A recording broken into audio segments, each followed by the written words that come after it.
Made that mistake before. All right, everyone, thank you so much for joining. Good morning. For joining today's workshop on special education teaching retention in partnership with the Center for Learner Equity.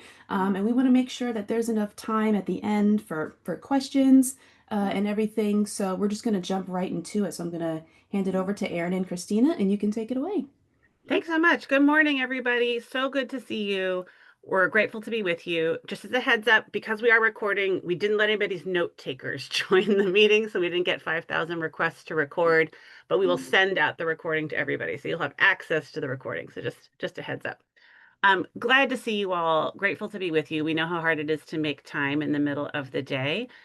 Christine and I will introduce ourselves in a second, but we're really excited to talk with you about a topic that's near and dear to our hearts, both as former special educators, why special educators leave and how leaders can keep them. Before we dig in, just a little bit about the Center for Learner Equity. Our mission is we are committed to catalyzing student success and eradicating the complex, pervasive, and systematic barriers that prevent students with disabilities from accessing quality educational opportunities and choices, robust support, and inclusive environments. High quality teachers is mission critical to achieving this mission, right? We know we can't provide meaningful choice and inclusive environments without strong special educators. And so retaining people in this profession really matters.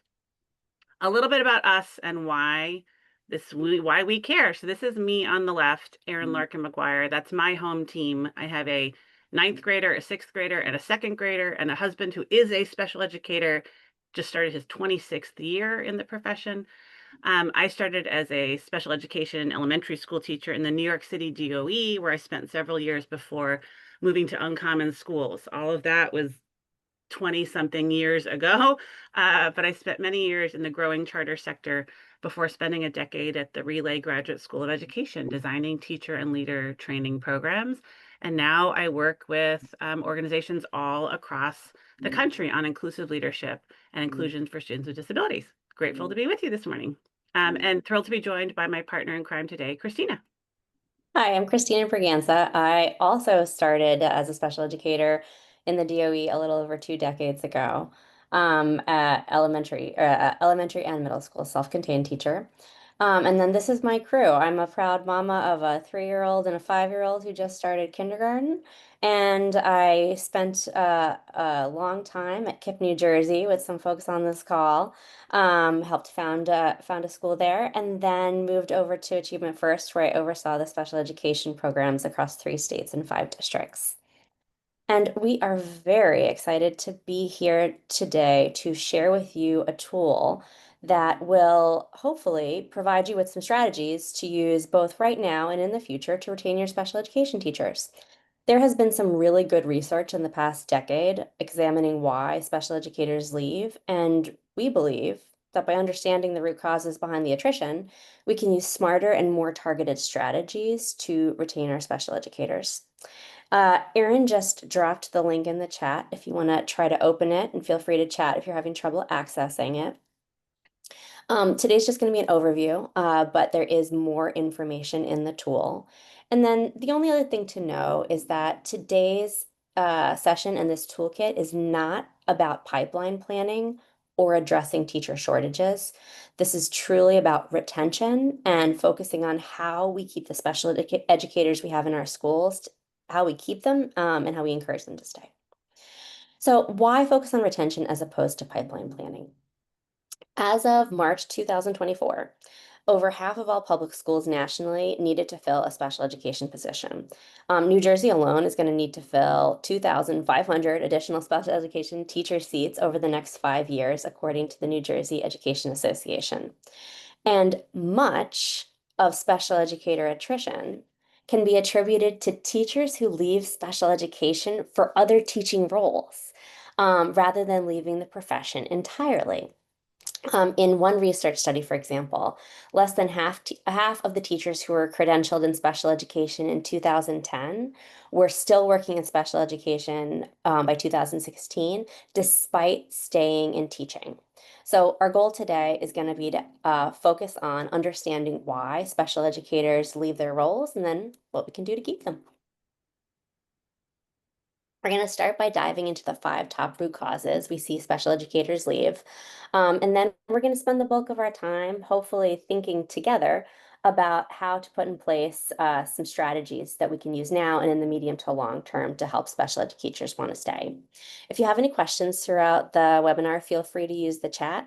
And then we're also going to save some time at the end for Q&A so that we can have a broader conversation. Christine, if I could also add, as you go through, if things resonate with you or you say, yeah, please feel free to add the commentary. The first chunk is a little bit presentation. The second chunk is work time, but please don't hesitate to share your thoughts, connections as you reflect. With that in mind, let's get you thinking a little bit.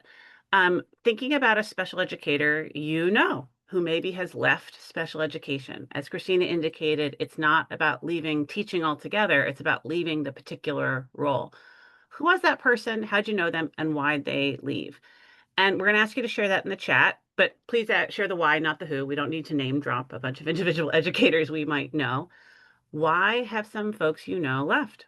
I'll give you an example of somebody I'm thinking about who started teaching as a special education teacher in a charter school in New Jersey. After 2 or 3 years, had the opportunity to take on the student support coordinator role. So went and did a training program to learn more and felt really excited and learned all these things. And then kept hitting a wall in talking with their principal about how to implement all the things that they learned and got excited about.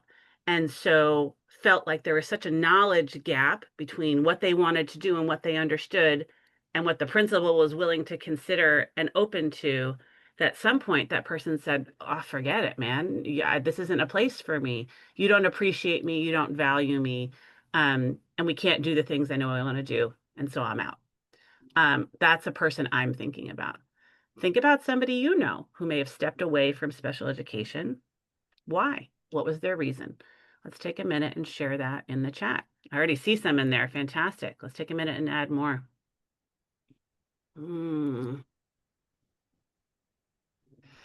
General education required less planning and only one subject and one grade level. Why they left? The organization was using them for other things like absences and didn't value their role. Lack of support, being pulled to do other things, assist general education students. These resonate a lot. What else? Paperwork and red tape. We couldn't just do what was in the interest of kids. Yes. These resonate with individuals I know. Let's see if we hear one more.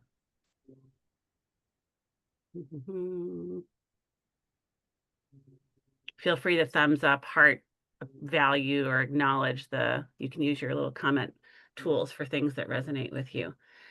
Well, the things that you're seeing and experiencing from educators resonate a lot with the research. And so Christina is going to jump us in to these top 5. Oh, before Christina gets to the top 5 root causes, I forgot, Christina, we're going to get to why do they leave. Before we get to why do they leave, let's talk about why they don't leave. And this aligns perfectly with what you all shared in the chat, is not the kids. People are not leaving because of students with disabilities. In fact, there was a very comprehensive meta-analysis, 41 studies spanning 35 years, that could not find a single student-related factor that consistently predicted special educator attrition. Educators are not leaving because, quote unquote, the kids are too hard. It simply isn't true. That doesn't mean might be true for an individual in an individual context, but the research does not support it. That is not the driver. It's a commonly held misconception. But I see some of you nodding. It might not be a misconception for those of us on this call, but it is a common misconception elsewhere out in the world. So this is not why they're leaving. So why are they leaving? Christina's going to jump us in. So there are 5 main root causes that the research has identifying or why special educators experience burnout and then why they leave. And the first one has to do with the heavy load, the volume and type of professional demands. So we know that, and many people on this call know that, a special education teacher, a special educator position is different than most other teaching positions. And since many administrators don't understand the role of a special educator. Special educators may not feel seen or valued by their administration, especially because fewer than 18% of principals have direct experience working in special education. So the special educator role is different in a few key ways, and this is really important to explain to our general ed um, colleagues and our general ed administrator colleagues. So one way is special educators have more to teach. Oftentimes they teach across multiple content areas and multiple grades and are supporting students with a wider range of learner profiles. They also have compliance commitments. So special educators, caseloads and paperwork demands may vary, but all special educators play some role in contributing to drafting portions of the IEP, managing collecting data to monitor progress, and then participating and even sometimes facilitating compliance meetings. And then lastly, though many tier one curricular materials have supplemental guides and sections explaining how to modify the curriculum to meet the needs of special populations, that takes additional work. So special educators need time to be able to access those additional resources, sometimes within the tier one curriculum, sometimes not, in order to differentiate the materials to meet the needs of their students. Christina, these really resonate with what Lori put in here and what Christina put in here around what some of their people were experiencing. That's root cause number one. The role is kind of complicated and principals don't always get it. Root cause number two, the colleague connection. It takes a village, but the village is not always helping. So special education is wholly, see if you could advance the slide for me. There we go. It's not just the job of special educators, right? Educating students with disabilities is a collective, school-wide, everybody all the time responsibility. It is a shared collective responsibility. But that's not always how it works out in practice, right? When we think about co-planning times, what we think about happens during professional learning sessions, when we think about what happens in data analysis, it requires extensive collaboration, especially if you're working across grade levels and across content areas.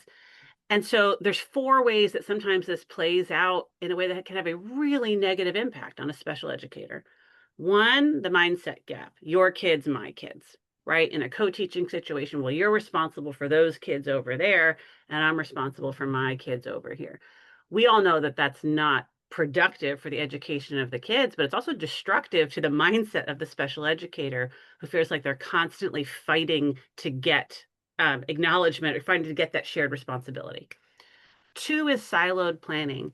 I can't tell you how many times or how many educators I've walked to and said, I can't even get access to the lesson plan before I walk into the room, right? How does it feel to walk into a co-teaching situation where you're ostensibly responsible for increasing student access to learning and you didn't even know what was going to be taught before that happened?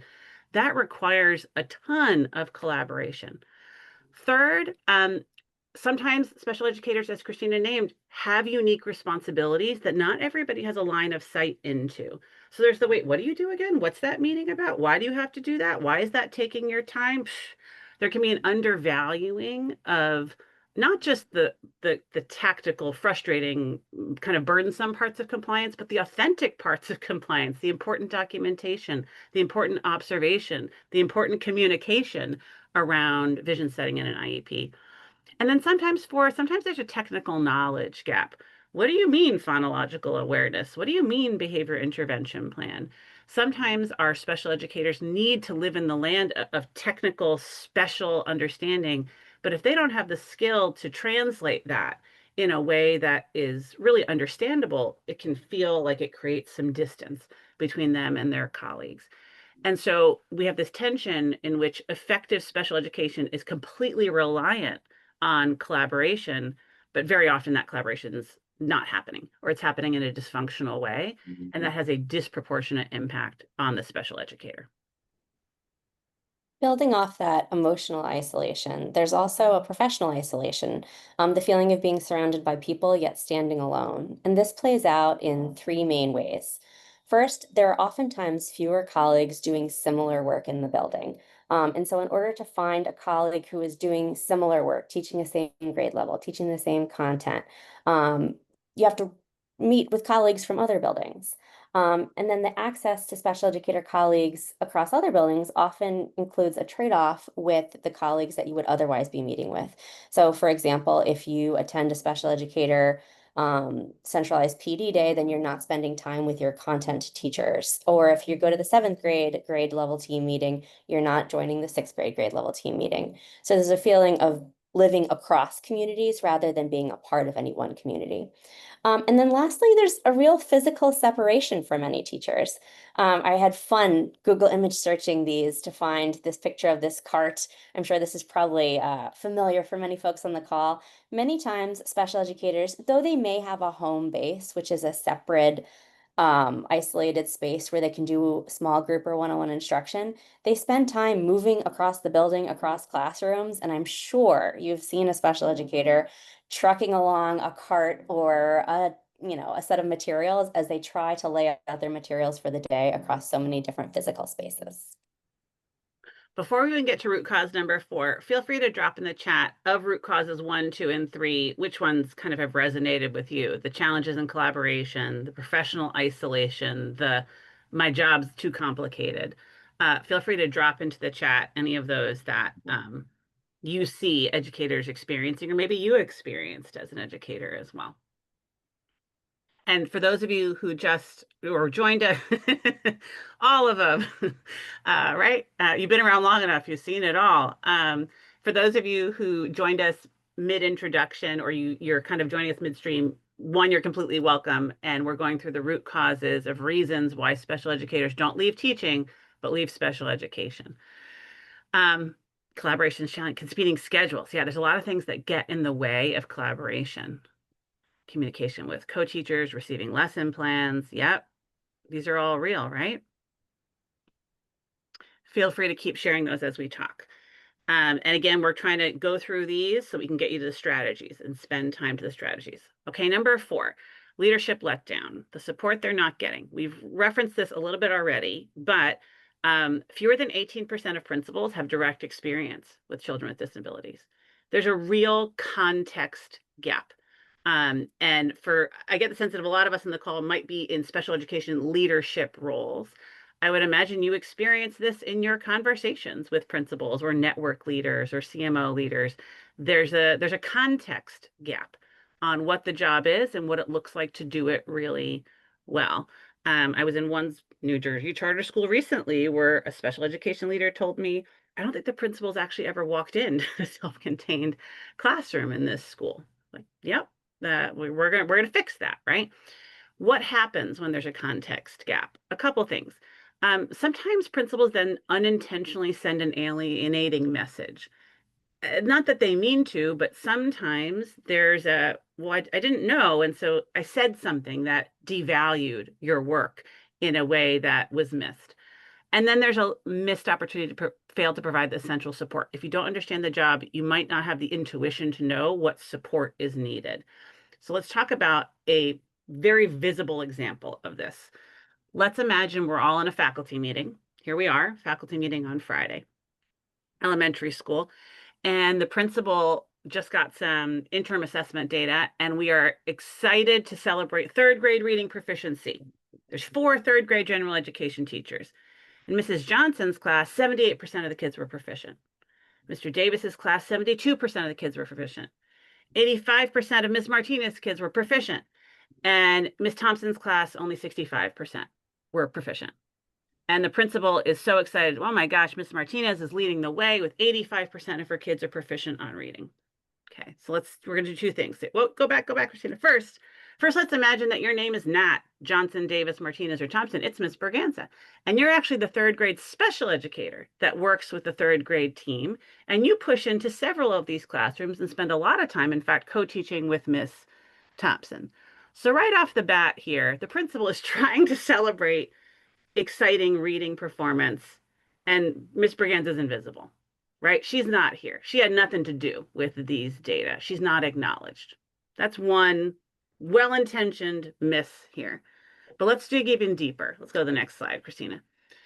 Let's dig into Miss Thompson's class here. Now, on that slide, it looks like Miss Thompson is the lowest performing teacher, right? she could feel, might be entitled to feel some kind of way about that, seeing that up here. But let's dig in here. Well, actually, Ms. Thompson has the highest percentage of students with disabilities in her class, 35% of her kids. And of those students, 4 of them grew well over a year in the time of this interim assessment. And in fact, the average growth of students with IEPs in that class was 1.9 years of reading growth in one academic year. 7 of the 8 of those students achieved their individual goals, et cetera, et cetera, et cetera. In fact, Ms. Thompson could be seen in collaboration with Ms. Bergenza as accelerating reading growth faster than her peers, but that's invisible in the slide, right? And if the principal doesn't understand the nuances of that context, well, we've just devalued the work of these educators, right? Things like this can happen all the time. Okay, Christina is going to be on to our final root cause before we talk about what can we do about it. And the latest research has really pointed to the pandemic's lasting damage, especially around school safety and student behavior, as it impacts special educators in unique and disproportionate ways. So it's not going to be a surprise to anyone on this call that the initial shift to remote learning disrupted service for many students and had a disproportionate impact on our students with disabilities. And then in the return to in-person learning, we have seen a nationwide increase in specific student behaviors: apathy, heightened disrespect and defiance, electronic device reliance. In fact, the National Center for Education Statistics found that more than 80% of US public schools have reported that the pandemic negatively impacted student behavior. And the way this is playing out on special educators is interesting. Special educators often work with more students with behavioral needs than general educators, and it's not a coincidence, it's by design. When a student's behavior significantly impedes their learning, when their behavior is a manifestation of their disability, the student might be found eligible for special education services. So you already have this capacity issue where we have more students entering the intervention process, the evaluation process, more students being eligible for services, and we don't see significantly increased staffing levels when it comes to special education intervention staff. And then there's also this catch-all intervention phenomenon, where many special educators report being treated as their school's go-to staff member for behavioral response or for intervention more broadly. And then this positioning unfairly places special educators in the role of having to be the catch-all solution for what they're seeing as an increased need without feeling the collective responsibility and support from their colleagues and from their schools. And then lastly, when we think about evidence-based behavior intervention, we know that it can be time consuming. And sometimes the administrative demands of planning and tracking behavioral interventions, it can paradoxically worsen the teacher burnout it aims to prevent, since there are more students requiring intervention. So collectively, the pandemic is essentially making the special educator's job harder. And without the increased capacity across the school, that's disproportionately impacting their own burnout. Christina, before you get to the full real life example, would love to hear in the chat again of root cause 4, lack of principal context, principal doesn't get it, and increased behavior demands. Are any of those resonating with you all are experiencing in your schools? Would love to see that in the chat as well. Is that coming up? Is that real for your educators? Increased behavior demands. Yep.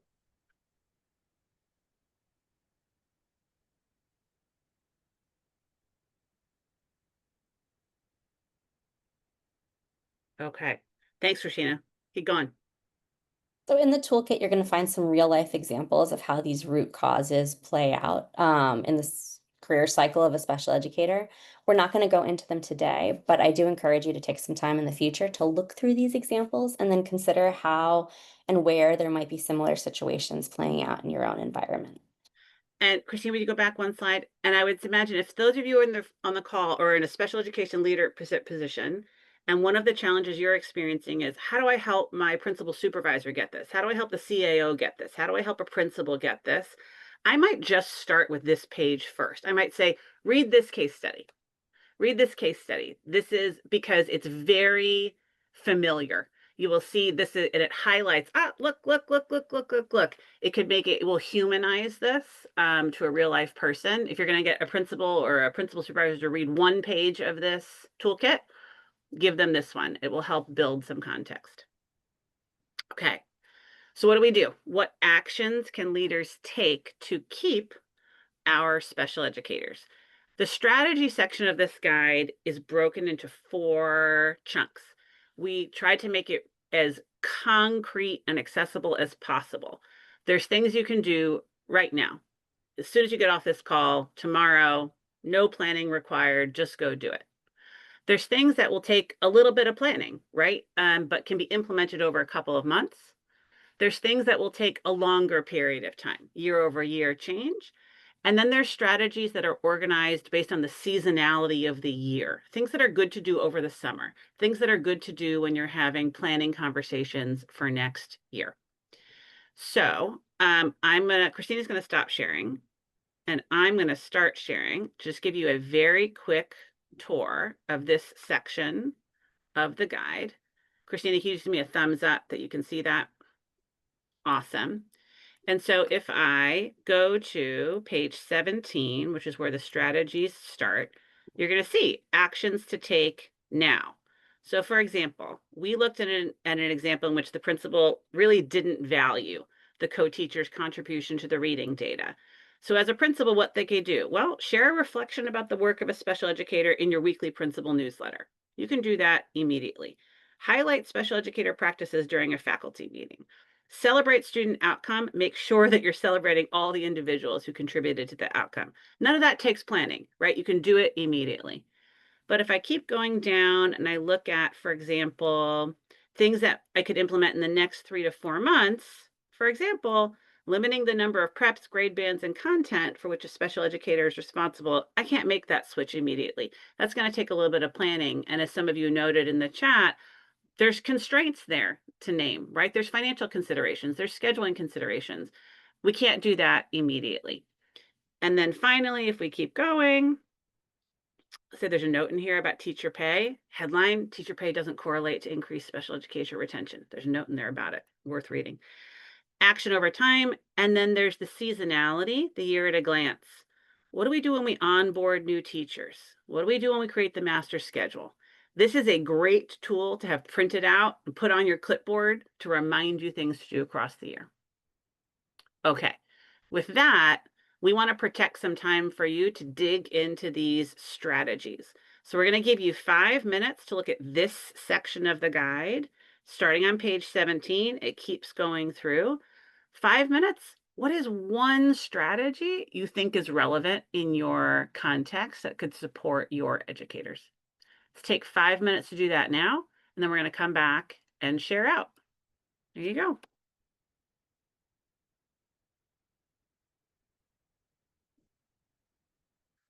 Page 17 through 24 of the guide.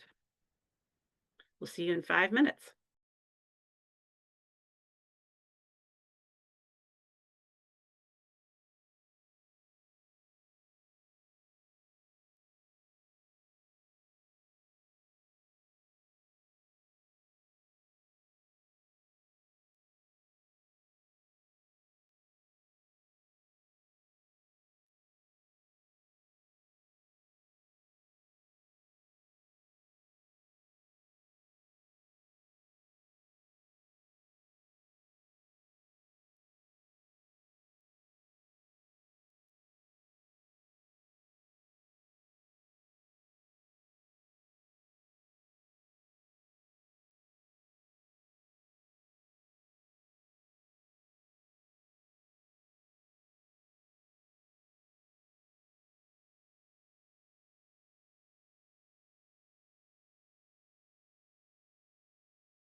take one more minute and then we'll come back to share out what we found.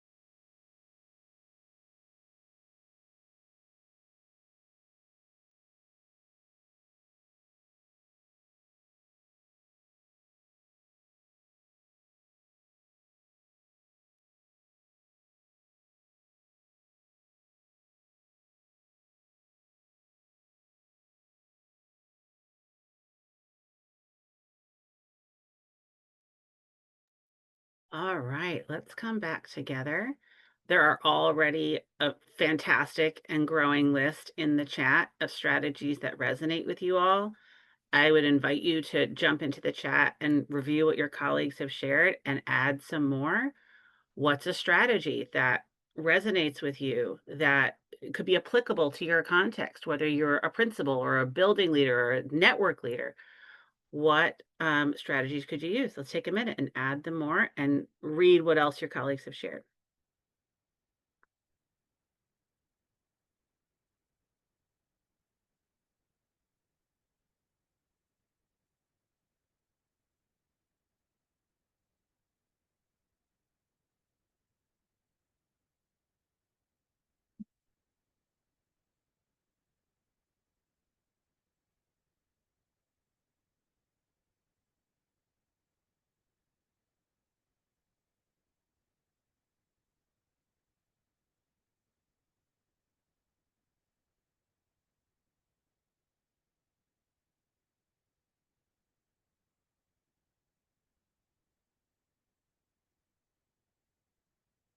Mhm. Yes. There's a great and growing list in here. And the things that resonate will vary by your role. I see some thoughts, well, I'm at a network level, and so I might do this, this, and this, versus I'm a principal at a building level. I might do this, this, and this. The strategies are context specific, right? And the specific strategies that will work in your context may vary. Um, this is a great resonant list. I see some appetite for collaborating with other special educators. If you're a single site LEA or a single site school, that can be harder. And then finding a way to network with other schools may be necessary in order to achieve that goal. And thinking about who do you know on this list? Who might you reach out to? How can you use the Charter Association to help you identify maybe even a buddy school that could help you build that community? When you're a smaller single site, finding that community for your special educators is trickier. But you have people who can help you to do that. Okay, this is a great list. We know that protecting time to do the thoughtful work that you need to do to implement things is really hard to come by. So we also wanted to hold a little bit of this protected time for you to do a smidge of planning. So I'm going to share my screen again. Shayna agrees that the Charter Association is here to help. Okay, so below the strategies, see here's the strategies. Right below it is an action plan guide. You want to take these and not just have them be a list or a concept. You actually want to put them into practice. This is a simple kind of protocol for you to work through to develop a plan. The first way, you might need to collect some data. Some of you referenced, oh, I hear this a lot. I hear that a lot. Some of you might be thinking, I actually don't know which of these are relevant for my educators. In which case you might need to find out, do a little bit of digging. How to do that? Well, you might have staff surveys you can use. Have you ever looked at those staff surveys based on their role? What are the special educators saying on that survey to see what they say? Focus groups and listening sessions. Just go talk to your folks, hear what they have to say. One-on-one check-ins. Sometimes in your management structure, there is a building-based special education person who is the coach or the supervisor or the manager for your special educators. And sometimes that means that the principal or instructional lead has less contact with those individuals. Sometimes you need to jump in there, right? And have that one-on-one communication. And then just pay attention. Go observe, go walk in, get a sense of what's going on. So the first thing you need to ask yourself is, how am I going to learn about what my folks are experiencing? Do I need to get some more data? When am I going to find that data? Who do I need to talk to? What do I need to do to get some intel? And then, what are the root causes? Based on what I learn, which of these 5 root causes, or maybe there's other things that are emerging in your context, are getting in the way? Which of these things are getting in the way? Is it professional isolation? Is it I'm stretched too thin? Is it you don't understand my compliance commitments? What's getting in the way? And then what are the strategies? Because most of the strategies in here are probably good most of the time, but if you can be more intentional and pick a strategy that really targets the need, you're going to have a greater impact. So we wanted to hold just a few more minutes here for you to take this next step in your thinking. You just use a scratch paper wherever you're working. You could also print out this action plan after the conversation, but take a few minutes. What's your plan? How are you going to learn about what your people are experiencing? What do you think are the root cause that are in play? And therefore, what action plans are you going to do now, over time, and over the longer term? So this is the last bit of work we're going to do together before we close out. Let's take 6 minutes to work on this action plan, and then we're going to hear what resonates with you before we wrap up. Take 6 minutes to do that now.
We're going to come back together in about 1 minute.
So coming back together to close out, we're curious, if we could go to the chat, what are some things that you're taking away from today? Maybe you're a principal without special educator experience. Is there something new that you learned that you're chewing on through today's webinar? Or maybe you are a special education system leader or building leader. Is there some piece of information that may be helpful for you in communicating across your general education colleagues, to be able to support special educator burnout? Let's go to the chat. What is a aha or takeaway you're taking away from this morning?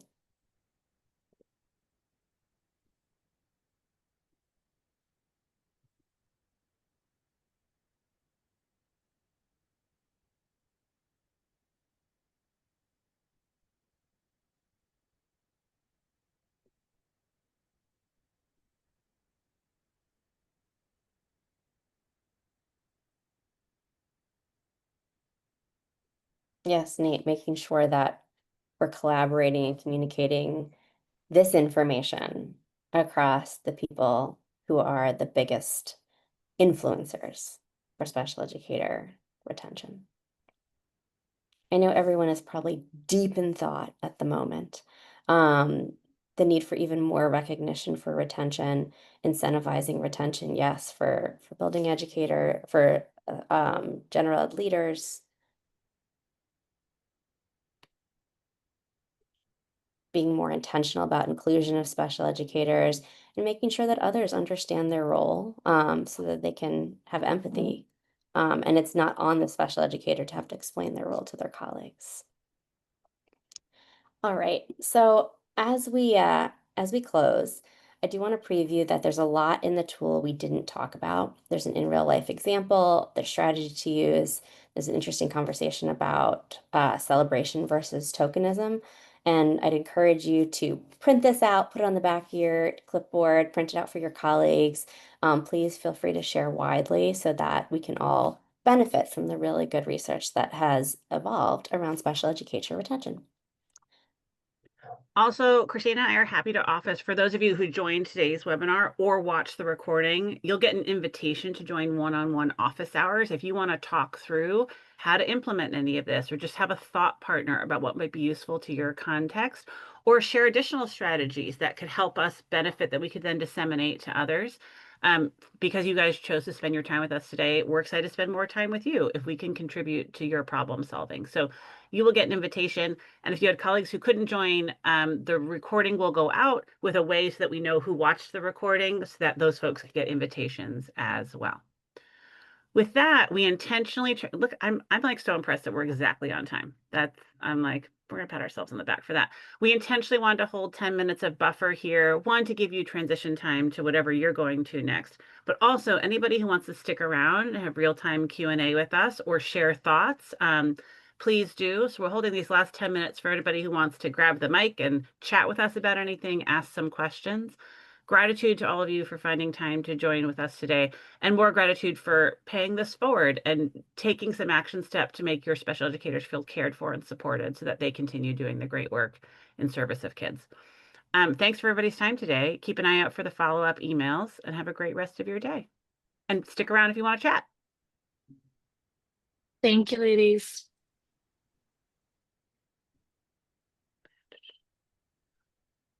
Lori, I see your question.